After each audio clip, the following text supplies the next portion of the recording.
धानेवा पनेवा मंगलपुर सोकटिया बहरवा नदुआ बरई पट्टी बेलभरिया कला कमहरिया सनबरसा मुथई मौलागंज धनखई धनकरा दुलापुर खजुरिया गिरटिया सनबरसा मुजरी कमचनगंज बघवना रजौरी रजौरा धना बजौली सनकटिया मुरकटिया गंजन में बरारा झुंगिया सरैया गुलरिया भटा समदुरमा पिपरपाते अनंतवापुर बेला काटा सुगरौली बाजार झंगा मंगरुआ सनबरसा मथौली लोहे परसना नेबुआ नवरंगिया ढोलहा चौराहा कोहरगड्डी तक पूछिए तुम्हारा नाम बताएंगे।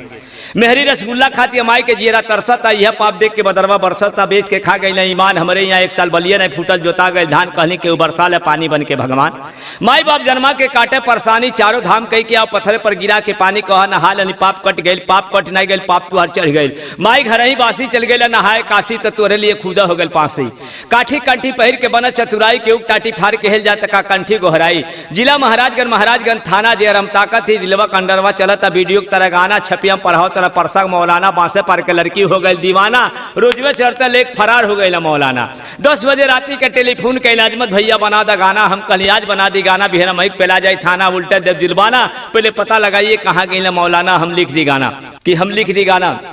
अरे जला दो उस हसीनों को जो सूरज पर नाच करती है लाखों को दिल दे के हमारे नाम को बदनाम करती है। अरे तुम बाहर निकलो हम पैगाम लेकर आए हैं तुम मुझसे क्यों शर्माती हो जब तुम्हारे पति को हम सलाम लेकर आए हैं जवाब देना है तो जवाब दीजिए नहीं तो उठा करके बंदूक हमें दाग दीजिए। शैम्पू से नहालू तार के सिया बिखर जाला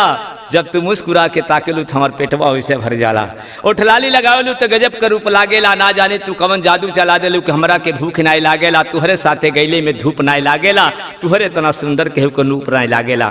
अरे तालाब में क्यों नहाती हो कहीं समुंदर में नहा लेना जब घर पे कोई गार्जियन नहीं है तो किसी से दिल लगा लेना। हसीनों के गली के बारे में जानकारी है तो हाथ उठाइए।